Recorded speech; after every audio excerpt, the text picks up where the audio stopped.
Karibu tena kwa taarifa yetu kuu ya habari. Suala la kupanda kwa bei ya mafuta nchini pamoja na mgomo wa sekta ya uchukuzi linaendelea kuzua mjadala mkali miongoni mwa viongozi na wananchi.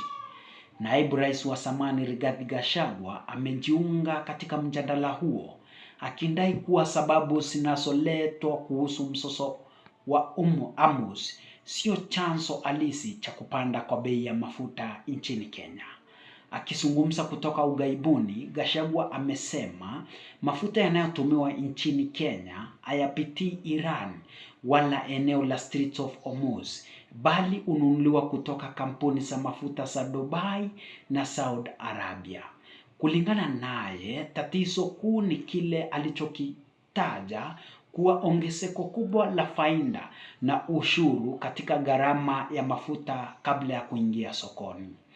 Aidha, amewataka wamiliki wa magari binafsi, matatu pamoja na mashine za kazi kupaza sauti dhidi ya kile alichokitaja kuwa mafuta duni yanayoendelea kuuzwa nchini.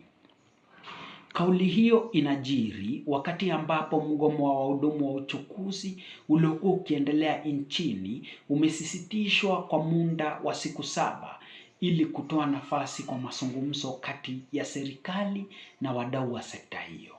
Hebu tusikize sehemu ya kauli yake. So much as we are saying we want the cost of fuel to come down, all owners of vehicles, private, matatus, owners of plant and equipment must demand the removal of this bad fuel from the market because it will give us problems as we go along. Let me say that we should not be told that we are having a challenge because of the Strait of Hormuz. Our fuel does not come from Iran. It doesn't go through the Strait of Hormuz. Our fuel is sold by ADNOC in Dubai and Saudi Aramco in Saudi Arabia. That is where the fuel is processed, and therefore this story that we are having a challenge because of the Strait of Hormuz is hot air. The issue, as I have explained, is that William Ruto has loaded very big profit in the landed cost of fuel, and that is the way to deal with it.